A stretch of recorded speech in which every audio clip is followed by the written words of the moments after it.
This is one of the series of webinars where we are getting the sector ready for the economic recovery, keeping people upskilled, giving you plenty of resources and things whilst you're at home. So today's webinar, which is delivered by Steve O'Hare from SCLO Consulting, is on getting tender ready. I'm going to hand over to Steve, but before I do that, please make a little note to yourself that the URSA Sector Resilience Survey closes at 5 o'clock today, if you haven't already completed that.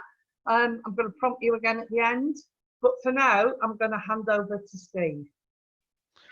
Okay, good morning, good afternoon now, actually, everybody, and welcome to the webinar on getting tender ready. My name's Steve O'Hare from SCLO Consulting. I've been involved in business development and business growth within the welfare to work sector for the last 15 years, which is quite scary, particularly since I look so young. Today I'm going to talk to you about getting tender ready, and this is the first of 3 webinars that URSA and SCLO are doing in partnership, all around the exciting world of tendering and business development and business growth, particularly with anything that involves something around bidding and that sphere. So I am the man with the plan. So we've come up with a bit of a plan over the next few months or so. So today is the first of the tranches, which is getting tender ready.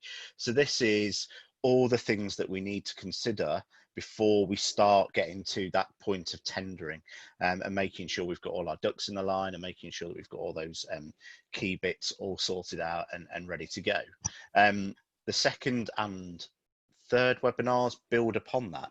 So the second one, which is on the 20th of May, which is broadly this sort of time next month, hopefully we'll be out of lockdown by that point, but you never know, is all around tendering 101. So in that one I'll talk to more about some of the hints and tips of putting together of developing your tender responses, and then the third one, hopefully by which point we'll have everyone will have a chance to have put into place sessions 1 and 2.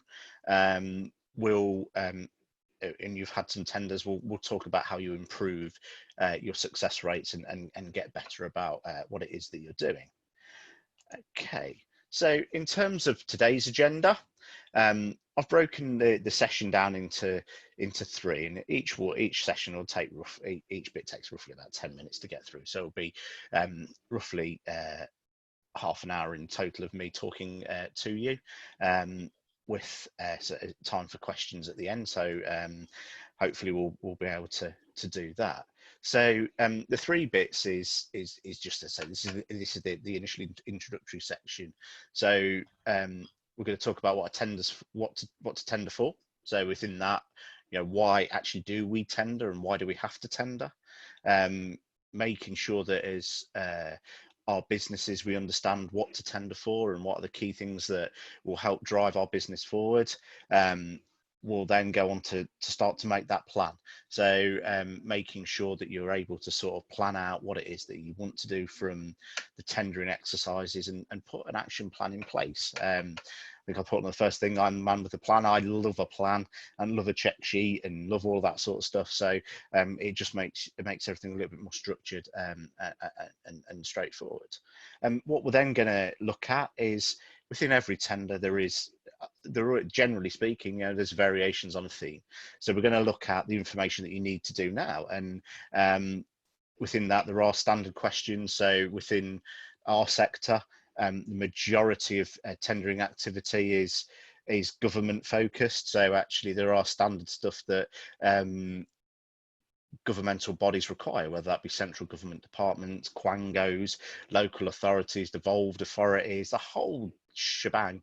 There are some standard questions that they need to have, and things that you can actually do now, and things that you can start to pull together during this particularly strange period in our world.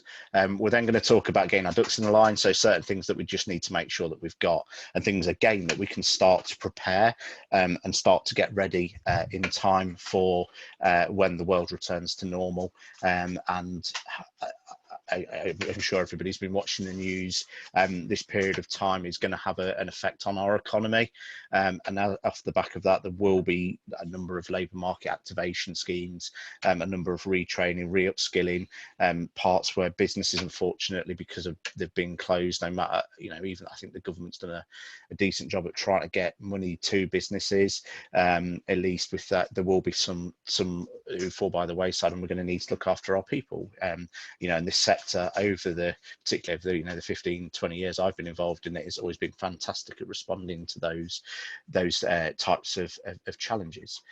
Within the information that you need, we're also going to talk about your greatest hits.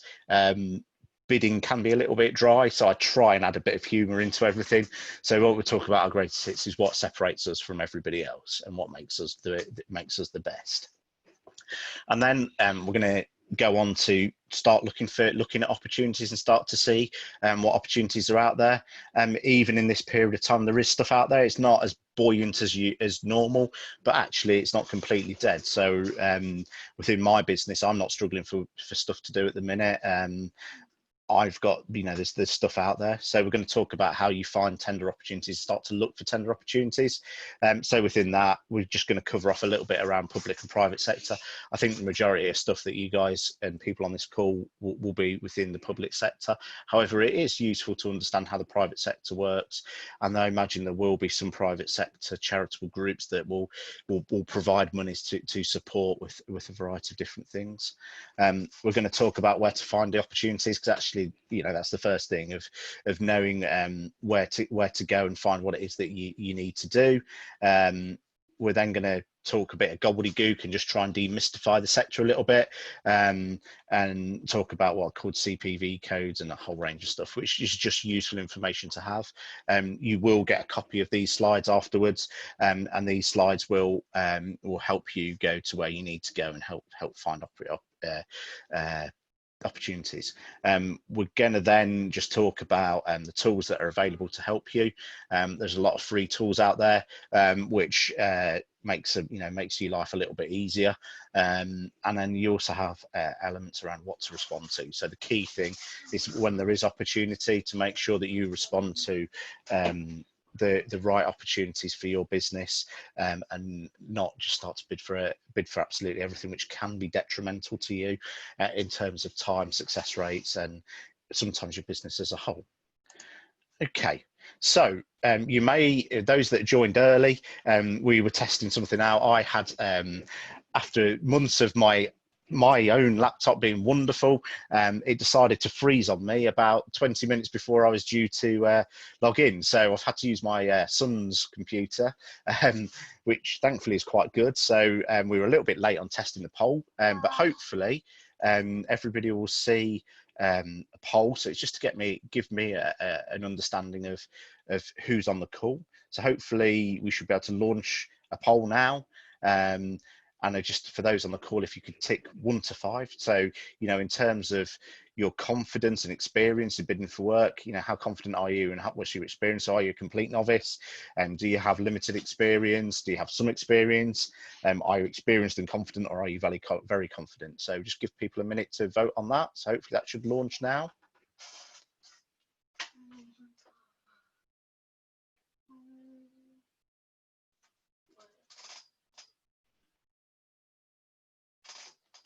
Okay, I think we're having a few issues trying to launch that. So not to worry, we will plow on. Oh, there you go. Oh, fantastic. Right, okay, so we have got some experienced people on the call. That's great, Charlie. Sorry, I'm now doing the BBC man with homeschooling and having a child come into the room. So we've got some complete novices, great, some with limited experience, some with some experience and understand some basics but need some help and support. Then we've got a few people that are a little bit more experienced and confident, some that are very confident, which is, it's good to have a broad range of people in here.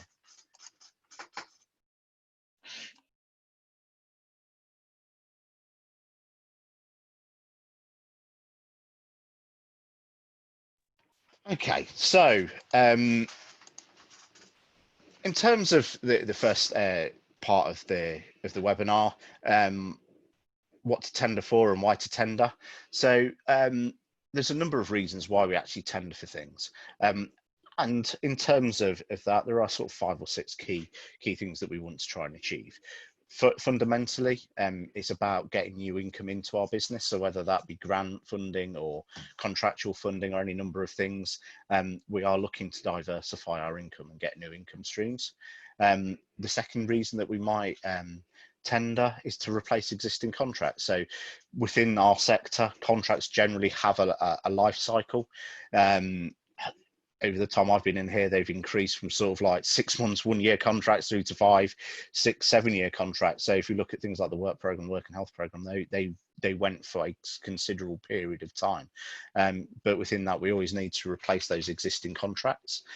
We may want to attract new customers. So when we talk about customers, we're talking about paying customers. We have 2 customer groups. We've got paying customers, so those that provide the funding and the income for us to be able to deliver the contracts, or we actually need to attract a different cohort of non-paying customers. So our individuals that come through our front doors within there. We may also have to tender because it's a new process. So a great example of that, and Ursula have already done a webinar around the new DWP umbrella that's been pushed back and pushed back and pushed back, which is understandable given the circumstances that we're all in. But actually that's a new theme or a new process where actually we now have will open direct DWP contracts to a wider audience. It's also a good way of securing new business, which also, that could be with a diversification of income or replacing, or it could just be a new contract on top of an existing organisation. Also because we have to, ultimately, we have to get monies into our business, and that ultimately helps to secure the long-term future of the company or the charity or the organisation in which we work for. So there are a number of different opportunities out there, and a lot of the time it's about making sure that we identify the right contracts for us and we bid for the things that are right for us. So we don't need to, we shouldn't be bidding for everything. If you're bidding for absolutely everything, I think we need to sort of tailor that down to what we've got a good chance of winning and what we can deliver effectively, because ultimately you can bid for stuff, and I've worked for organizations where we just bid and bid and bid and bid and bid, but then at times the rest of the business couldn't catch up and wasn't able to deliver stuff that we were instructed to bid for. So one of the key things we need to do is understand what it is that we want to achieve from tendering. So in terms of actions that people can take away and do stuff with, we need to look at what contracts we currently deliver. So where do we currently deliver activity? What are the contracts that we do? And then where do we have our footprint? So what does our existing footprint look like? So where do we have our staff? Where do we have our centres? Where do we have our current learners? So that's always a good start to be able to grow our business from those centres or that centre of activity. We then also just need to consider what are our growth ambitions. So actually, what is our ambition for our business? What do we want to try and achieve? Is this a diversification of customer? Is it to support more of our current customers? Is it to widen our growth? Is it, what do we want to try and achieve through tendering? Or do we just want to stay the same size and we just need to make sure that we keep the flow of income coming through? So within our background research, how well do we know our local areas? So have we met with, talked to local funders and stakeholders or paying customers? Who have we talked to? Who have we engaged with to make sure that there is sufficient opportunity for people to do things? Within there, what growth synergies are there within your organisation? So what is it that we need to try and grow, and what does that look like? And then the final thing that we just need to consider, as I said, I've worked for organisations that probably bid more and won more business than they could realistically handle. and this is a key thing that we've always got to consider, and we need to remember that turnover is vanity. So the size of the business is vanity. Your profit or your surplus is your sanity, because ultimately, you need to make sure you can pay the bills and keep things afloat. But also just to remember that cash is king. So is there sufficient cash in the business to be able to take on new contracts? And make sure you go for the right size of contract that you need to go for. So if we move on to what to tender for, and over the last couple of years that I've been running SCLO, I've done a number of these webinars, and even in my 15 years in bidding and tendering, there's always new things. There's always things that are different, but one thing that always remains the same is understanding the stages and the types of contracts that are out there. So as I said, predominantly we deal with the public sector or charitable groups. And they work in a range of different things. So in terms of different sorts of tenders, the first sort is the easiest route to market, is something called an invitation to tender. So that's one stage. That's ultimately the first stage of is the stage of awarding a contract. So in some instances, people will just put a contract out and you go in and you bid for that contract, and that's called the invitation to tender. It could be called a request for quotation. It could be any number of different things on a theme. But the key thing is it's a one-stage approach that actually it's launched. There is a specification. Once that specification is that you respond to that specification, a contract is awarded. The next bit is a two-stage approach. So this is where there is almost like a pre-qualification to something. So this is this will be fairly similar to those that were involved in things like the devolved health and work programs and any number of those types of activities where there's two stages to it. So there's an initial supplier questionnaire, so where organisations and anybody within who's interested can put themselves forward to be invited to that invitation to tender. So why a two-stage approach is used is to narrow the field down. So in a one-stage opportunity, that's open to everybody and anybody, so that you could have 500, 600, 700 tenders. You never know, you could have loads and loads, or you could have very few. Within a two-stage approach, you actually narrow the field down, so you get, with want of a better word, you separate the wheat from the chaff as a buyer, and you make sure that you're putting the bigger opportunity out to those that are actually able to deliver on the contract that you do, and then they compete for that final thing. There are other things that you'll see, and these will be seen fairly frequently. So we talked briefly about the umbrella agreement, and there is a current umbrella agreement out there with DWP. This is a similar sort of thing. So there's two types of opportunity. So you have what's called a framework. So a framework is where you are invited to tender to become a part of the framework. So a framework works over a certain number of time, a period of time. So depending on how long that framework is for, there will be a 3, 4, 5 year period that you'll be able to be on that framework. And once you're on that framework, it is only you and those organisations that are on the framework that are able to go into mini competitions and go for that those sorts of opportunity. So at the minute, the current umbrella agreement, that's a framework agreement, whereas a set number of organisations were on the framework, they can then go for contracts that come off it. The final bit, and this is something that's more and more prevalent within our sector, is the use of dynamic purchasing systems. So what a dynamic purchasing system sort of gets the best of both worlds, in terms of you can narrow down the number of organisations that you have on a framework. So therefore, when the mini competitions go out, it only goes out to a certain number, so you've not got everybody applying for stuff. But what it also does is allow that to be continually refreshed, hence the word dynamic. So as organisations merge or change, or unfortunately disappear, or decide they don't want to be part of the framework anymore, actually with a dynamic purchasing system, you can always keep a number of organisations on there that will be able to bid and tender for contracts going forward. So in terms of the way that works, on a dynamic purchasing system, depending on how it's set up, there's the ability to directly award contracts. So if it's set up that there is a direct award in there, there may not be any further activity. You could be the perfect fit for that purchasing organisation, and they'll award a direct contract to you. Or with a framework or a two-stage approach, there'll be a secondary competition where you and a select few of others will be able to bid for activity. So when we're starting to get ready to tender for activity, we need to start making that plan.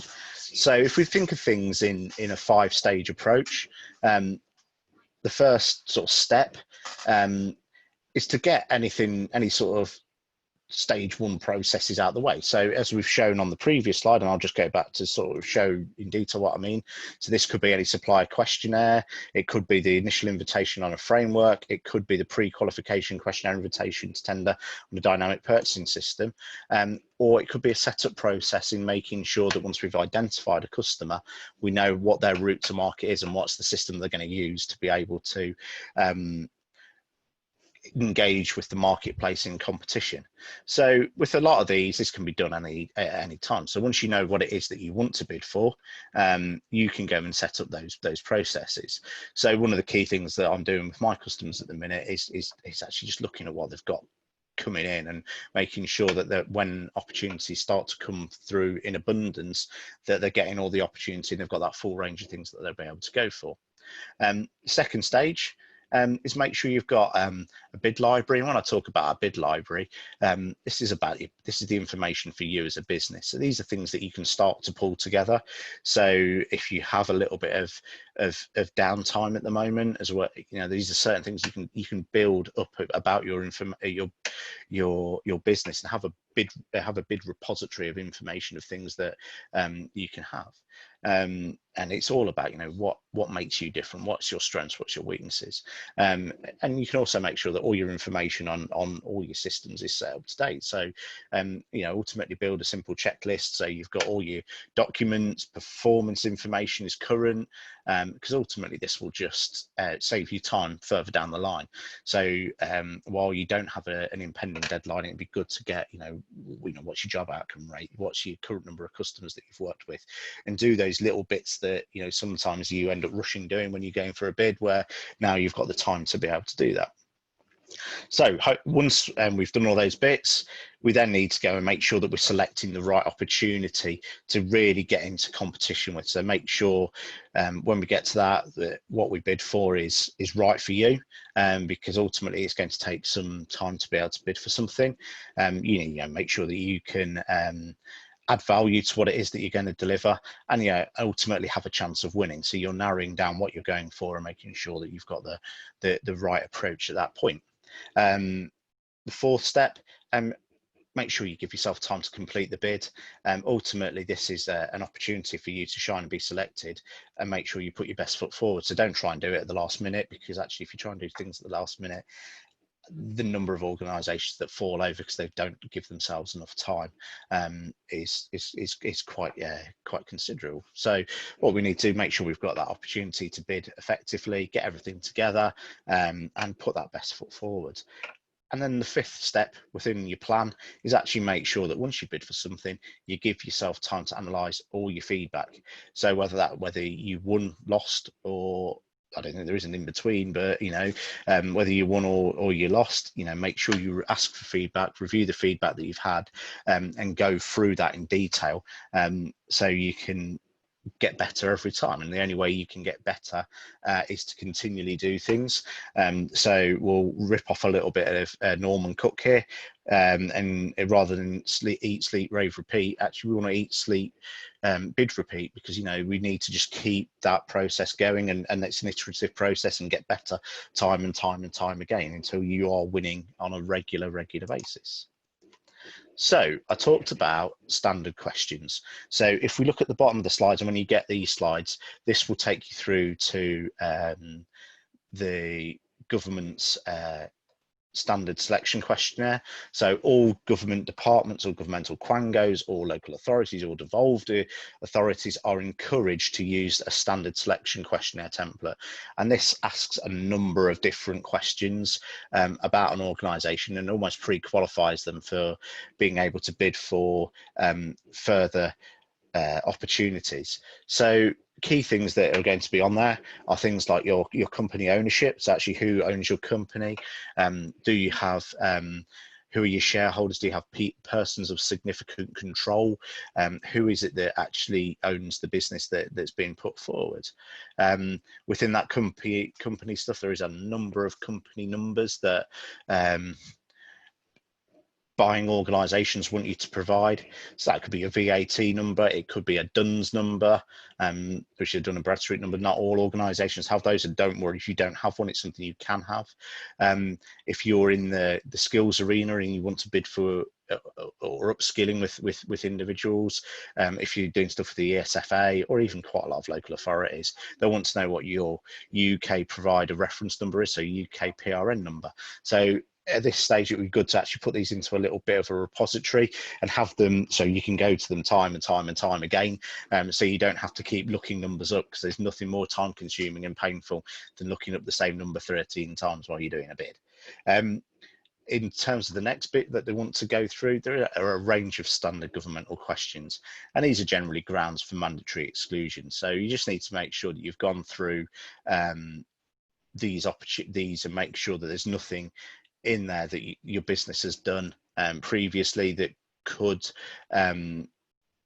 jeopardize the opportunity to tender for work. So it's worth going through those things. Some of them are absolute showstoppers. So, have you been convicted of terrorism offences? Have you been convicted of human trafficking? Things like that. And if you have, then actually you probably shouldn't be in this sector, but you won't be able to go any further. In certain instances where you may have contracts that haven't quite worked out, and this does happen. One of the things is, have you had a contract removed from you? And yeah, you could have, but as part of that, you are able to put in something what's called self-cleaning. So actually you could put in a rationale and a reason why something fell over. It could be because you took a contract on and then something out of your control happened and you didn't get the numbers of learners through, and you ended up losing the contract. But it's about putting those bits through. So the grounds for mandatory exclusion are basically about making sure that you're legally fit to hold a contract.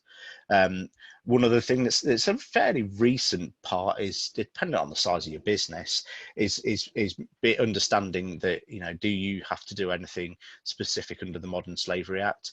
So if you turn over more than £36 million, you need to make sure that your Modern Slavery Act statement is on your website, and you need to provide any buyer with a link directly to that. Within the next bit that's tested is financial health. So there's normally three key things that any buying organization will want to see. So this is things around gearing, cash, and sustainability. So do you make profit? Do you make surplus? Are you likely to survive over the contract duration? So what any buying organization doesn't want to do is give a contract to an organization that's likely to fall over in the short period of time. So they want to make sure that you are financially secure or have the right access to funds or reserves to be able to implement a contract that may have payments further down the line. Depending on your company structure, there may also be the requirement to have a parent company guarantee. So you could have an operating company that's owned by a parent company, and they'll want to see those key elements within it. So in terms of the final bit, they want to see if you have been contractually compliant, and generally the way of testing that is to ask for 3 references or 3 referees. So in terms of getting things ready now, have a think as to who your main funders are, your main contract holders are, and get their details together. And actually have if they're working, have a conversation with them as, could we use you as a referee? you know, and someone said to me yesterday, these are friends. I said, well, yeah, ultimately, if they're friendly and they're pro your business, if a buyer approaches them, then they're going to talk about you in give you a shiny example. If you've not got the best relationship in the world, maybe consider using somebody else rather than those organisations. So the next bit that I wanted to talk to you about is getting your ducks in a line. So whenever you bid for stuff, there's always going to be things that you're going to get asked for. So if you've got things now that you can start putting into a repository, this would be a great time to get them. So we've talked about your company information already, but things that you can start to gather. So where you work in an area, who are the key stakeholders that you work with? As people that live in the UK, as Brits, we have a real difficulty about promoting ourselves and making ourselves sound amazing. And sometimes we do things without thinking about it, and we don't realise how good we are at actually doing what we do. So things like your stakeholder links. So who are the key stakeholders that you work with in an area? Why do you know what you know about about the area that you work in? So there'll be a whole range of stakeholders, and the stakeholder could be your customers, are paying organisation, a statutory body, a voluntary body, any number of different bodies or sector groups that you have links with. So ultimately, as IRSA members, you've got a great link with a sector body that helps bring best practice to the fore. So actually, by working with IRSA, you have access to lots of great best practice across the area. We also have, who your referral progression partnerships. So if you've got participants, where do you get your participants from? Where are you able to progress your participants to? And any buying organisation will want to know, where you're going to get people from, what you're going to do with them, and how you're going to move them on. The next sort of thing is just making sure that anyone can say that they're great and they're brilliant, but ultimately, how do you get someone else to prove that you're great and you're brilliant? So having things like a matrix report. So if you deliver a lot of information, advice and guidance, matrix are really, if you're successful with matrix, give you some really good sound bites that you can utilize in talking about how you engage with your participants and your clients, and make sure you progress them onwards. If you're in the skills arena, an Ofsted report, if you've got a good Ofsted report or a good monitoring visit, there's always some really fantastic sound bites that you can give that can strengthen anything that you're tendering for. If you're from the care environment, so things like CQC reports, again, having looked across both of them, Ofsted and CQC are very, very similar in what they put across and what they measure. So actually, those are really, really interesting things. In terms of audit reports, if you're an investors in people, or you have any ISOs, those auditing things will say how well you do things.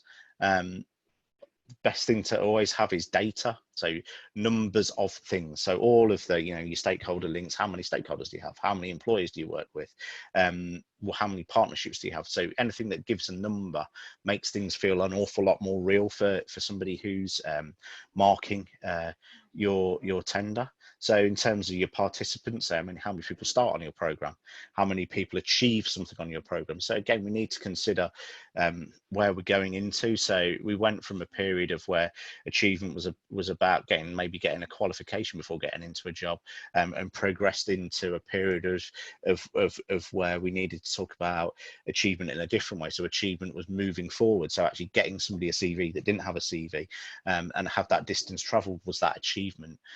Or people came onto the program and weren't confident at the start, then we measured how much they improved their confidence throughout the program. So those are things that are achievements in a different way. We also need to consider, what's our progressions? Where are we progressing people onto? So people are coming to us. What do they progress into? Do they progress into jobs? Do they progress to further learning? What is it they're actually progressing onto? And then ultimately, how many people stick? So if we can get our data out and actually look at what our data looks like, and actually start to measure data more effectively and use that in our tenders, we'll always be a lot more successful. Who are our employers and what do our employers tell us? So, is there opportunities that we can talk to employers, and can we give people opportunity to move in either in work experience, work placement, any number of different things, or is there actual definite job opportunities, and who are they, and how do we work with them? So other things that we need to start getting our ducks in line is actually what's our systems and processes. So how do we assure the standard of our delivery? How do we monitor what our teams are doing, what are our quality systems that we have in place, what are the systems that we have that we follow to show that we are a good quality and compliant organization. So it's worth pulling those things out, because ultimately you will get asked for them. So having them in one place where you can go to them and make sure that you put your best foot forward in those are great. And then the final bit of just in terms of getting your ducks in a line is feedback score. So what feedback do you have? What do you do an annual feedback satisfaction survey? Do you do satisfaction after courses or engagements, and actually collating those together? So again, we can all say that we're brilliant, but what better way of saying that we're brilliant by having one of our participants say that we're brilliant, or a cohort of participants say we're brilliant, and having that information to hand to be able to add into tenders. So one thing that I would like everybody to consider on the webinar is actually consider what's your greatest hits. So what makes you great and what makes you different from everybody else. So things that we need to consider is, ultimately you are going to be the local specialist experts.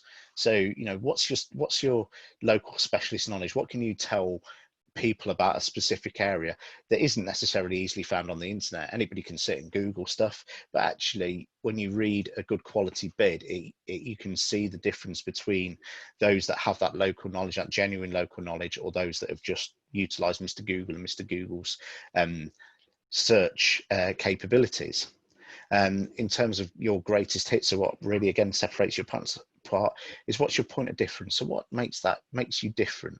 So whenever you start to think about tendering, this is something you can work through all the way through. So this could be you're a specialist with a customer group, you're a specialist with the geography, you're a specialist with moving people into a different sector, you're a specialist at overcoming certain barriers, and that point of difference can really make really can set you apart from different organizations. Are you a Black minority ethnic specialist? Is there any, what is your point of difference that makes you different?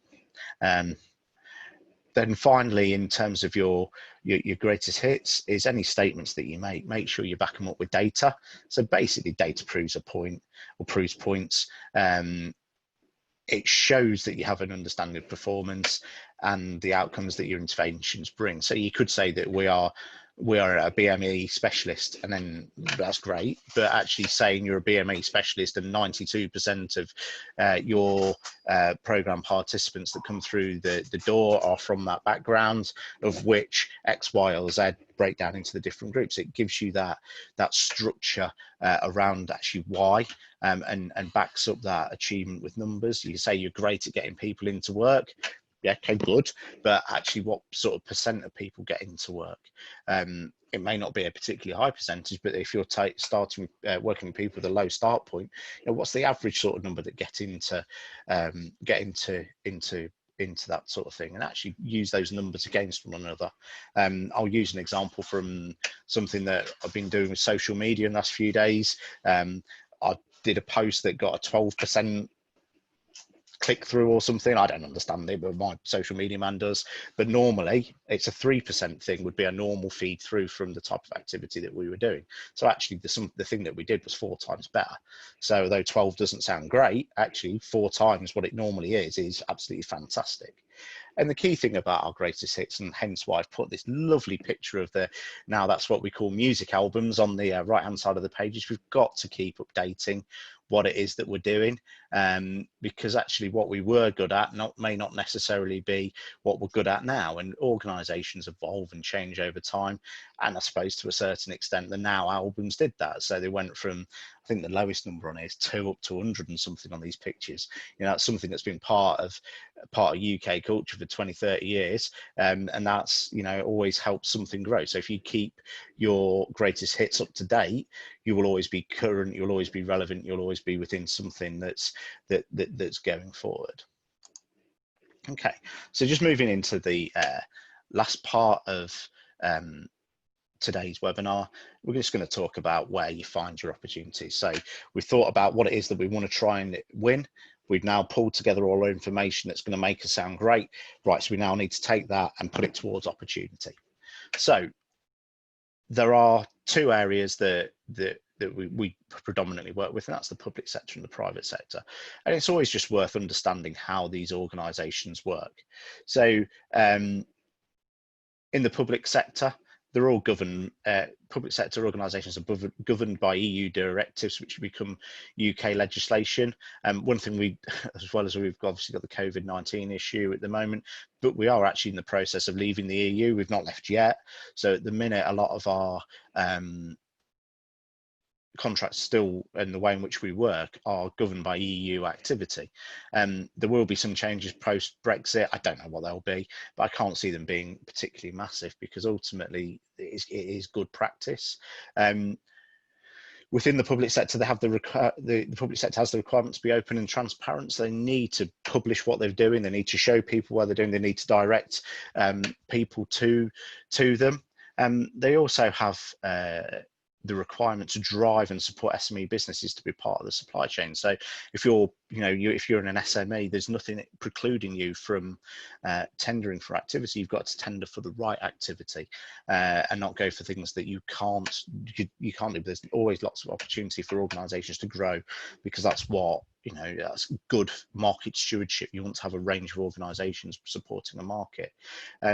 There's also the requirement to publish winning tenders. So those that aren't familiar with Contracts Finder, Contracts Finder will come on to, and on this presentation there are links through to where that is. Contracts Finder is the government's portal for tenders, and on there you can find winning tenders. There's a requirement to publish some winning tenders, and there's a separate link that takes you back to stuff that's pre-2015. So there is there is that requirement on there.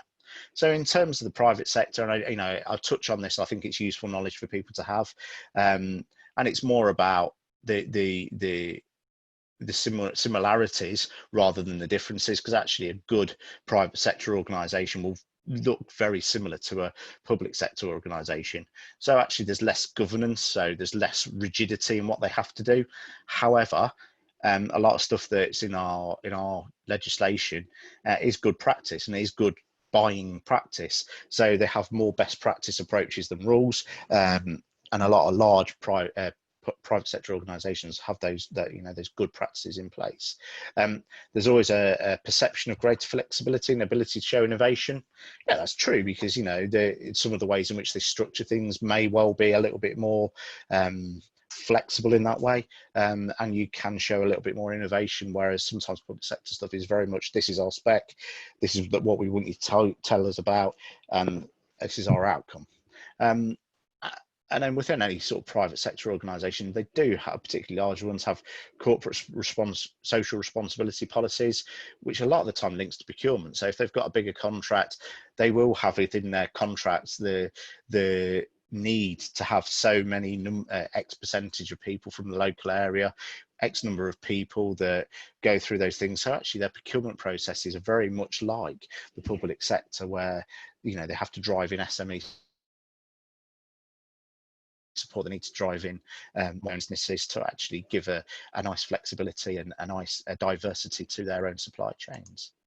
So where we can find things. So as I said, in the public sector, there is a requirement to publish tenders, and that value at the minute is around about £10,000. So once tenders get above £10,000 in value, they need to be published. So different organisations have different ways of doing things. Contract Finder is the one that's predominantly used, depending on where people are today. Public Contract Scotland is the Scottish version of that. Then there are a number of what's called source portals. So I live in Leicester, so the main ones are Source Leicestershire, Source Leicester, Source East Midlands, and these are all advertising parts that you can find local contracts. The other thing that's within there is the OJEU, which is the official journal of the European Union. So at the minute, that's still going. That's still something that's a requirement. So when a contract reaches €100,000, which is broadly 85,000 at the minute, then it needs to be published on the OJU. So that's somewhere else that's on there. And once things are on the OJU, there are a number of things that are called web scrapes that will actually pull down opportunities off the OJU for you to go for.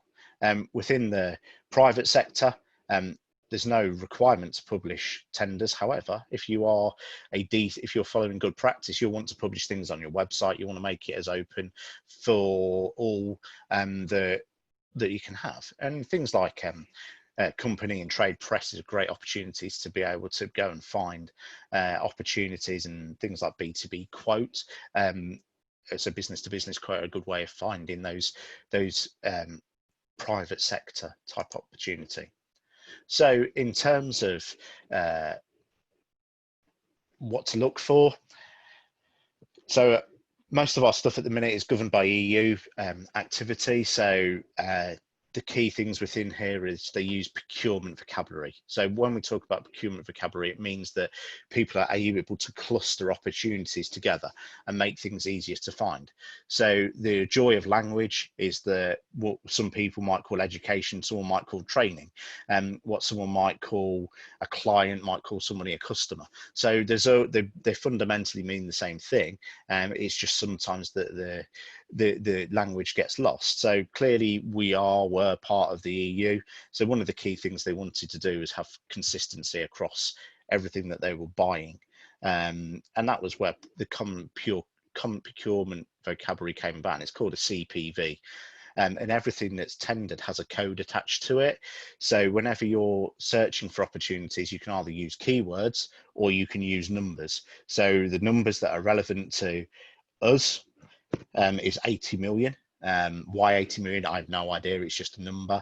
And that actually breaks down the sort of education, training services, back to work opportunities all fit within that number. So when you're searching for things, use these codes. And again, you'll get a copy of the slides and use a combination of words and codes to be able to find those opportunities that are right for you. There are other alternatives out there, and I've listed a few on here, but the one I wanted to talk about more is the pro-class categories. So as I said, we're in the process of leaving the EU. So the key one that's starting to replace that is the pro class. So I did a piece of work earlier this week, and a number of local authority procurement systems didn't have the CPV stuff on it. They'd actually stripped it out. So those changes are starting to be made, and the classifications were all around, and the pro class categories. That's something that was created by the local government association and actually help organisations to find opportunity, and also help local governmental groups understand what they're actually spending their money on if they're clustering things together, so they can see where things are. So as I said, never rely 100% on codes, and always combine these with keywords to help prevent missing opportunities. There are a number of tools out there to help you find things. So Contracts Finder I've touched on. If you haven't already got a Contracts Finder account, it's worth doing. It costs you nothing. It takes about 15 minutes of your time to be able to do that. I would also recommend that people get onto Pro Contract. So again, if we're looking at multiple local authority sites, Pro Contract is an amalgam of a number of different tendering portals that have all been bought up over the period of the last sort of 5-10 years, and actually all sit together. So previously you may have heard of things called the Chest, Due North, Your Tend, East Midlands Tenders. There are a huge range of these. These all actually sit under the Proactis banner. So actually, if you've got one login, you get access to all of those. So that covers huge swathes of the UK in terms of where things go.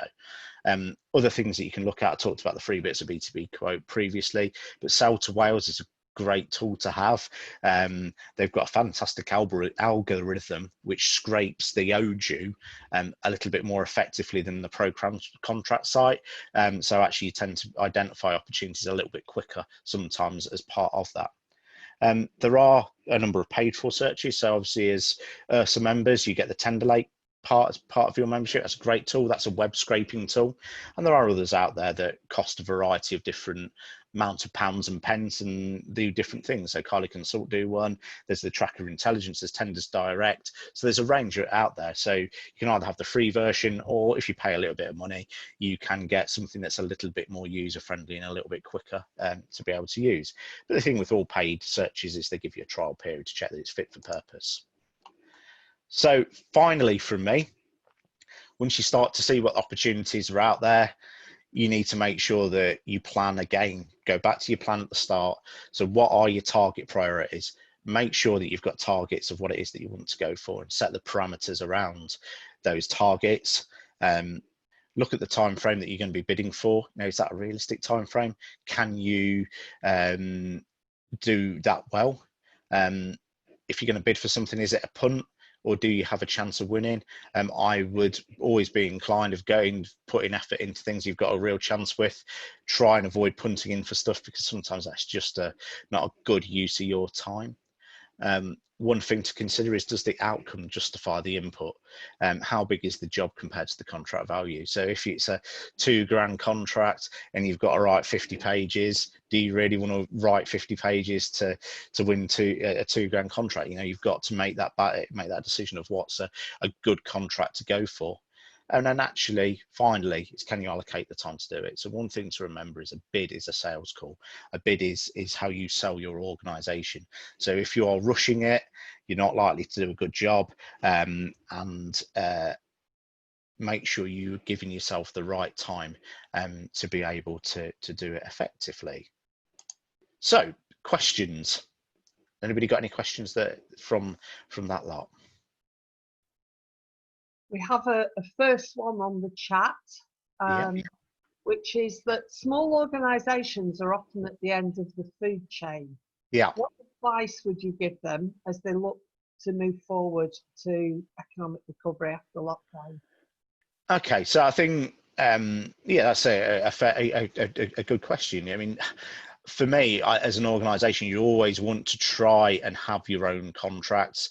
I think subcontracting has its place, and for bigger contracts, that's something that you'd want to look at. And I think my advice would be to right size the contracts that you're going for. So make sure you've got a plan of what's your subcontract and what's your direct contract. And the more direct contracts you have, you know, ultimately the better is for your business, because you're getting you're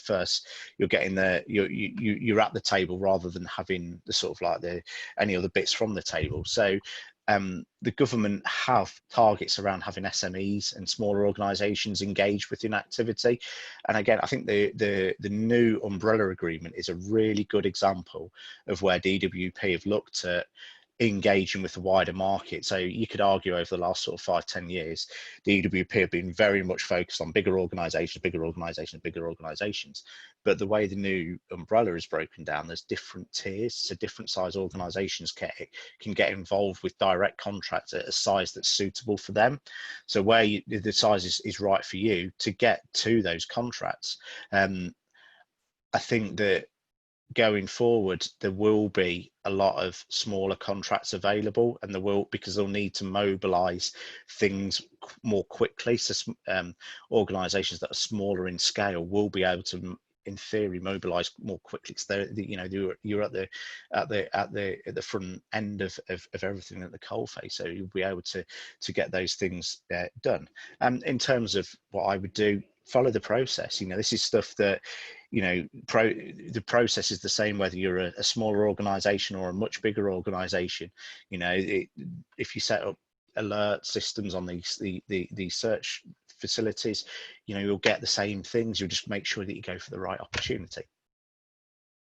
Okay, I have another question here, and please, people, send them in either on the Q&A or the chat, or indeed unmute and speak out.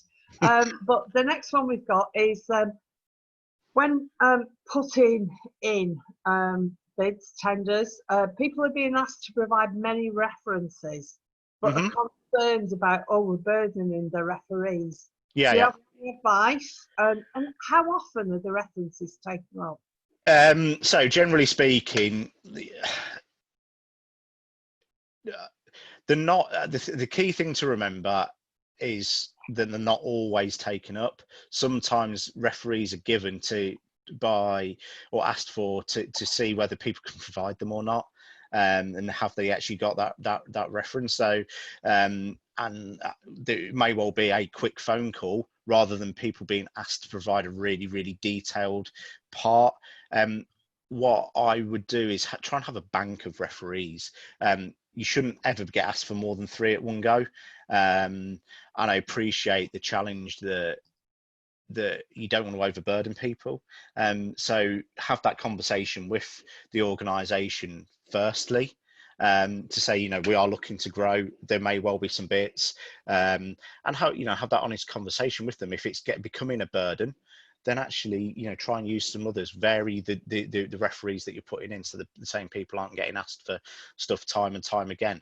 Then hopefully, if you're bidding for a lot of things, then you start to grow. So you get a different range of referees that you can use at different times, and have that resource throughout that you can flex accordingly. Hey, has anybody else got anything they'd like to ask Steve? You can type it in or unmute and ask. No, I'll give people a minute in case. I'll take this opportunity actually to thank Steve for today. To also say that he's with Ursa again, live webinars on the 20th of May and the 12th of August. So please have a look at that on our website. Steve referred to the new umbrella with the DWP, and I'm sure that whilst there's been lots of aspects of DPS that have been put on hold, it's only so that the DWP, etc., can look at what future needs are. So the Ursa Building Partnerships event, which is really about bringing people together, great opportunity in a room, chance to network. We had to postpone it. It is not cancelled. It will still take place. We've provisionally put a date in of the 22nd of September, but we're aware that if there is movement on the umbrella or whatever, we can do things online. We can have people in virtual roundtables around specific claimant groups or around geographies or contract opportunities. So just keep watching the bulletins. We're building the online community. So if you're able to register now for building partnerships, I'd ask you to do so that we can act really fast and we know how big a platform we're going to have to run virtual conferences on. So I'm still giving people a chance to ask Steve questions if you've got them. I can also just remind you again about the sector resilience survey. I'm working really closely with the DWP, SFA, devolved commissioners about what the sector can do to keep people close to the labour market and to be ready for as we come out of COVID-19, looking at ways to fill the immediate job vacancies that have arisen in this strange period of lockdown, but also looking at what we will need to do to get the UK back working again. So just keep watching the Ursa bulletins, etc. There's a whole schedule of Ursa forums. We've even reopened forums that have become a bit dormant in the past. So the supply chain forum has become very relevant and vibrant again, the HR forum. Just look on the website, because in the next week there'll be a schedule of every forum that we run. If anybody wants to unmute and ask a question, now is your chance. Otherwise, it's just thanks again to Steve. I'm really looking forward to the other 2 webinars that you're running for us. We'll send the slides out and 2 more Ursa announcements. Sector resilience survey closes tonight, 5 o'clock. Just put aside 20 minutes and fill that in. It's going to be well used. And the other thing is, if you're an Ursa member, you can now vote for the board. We've got 6 vacancies, 10 people standing, closing dates the 30th of April. I think that's it, unless anybody wants to chip in now.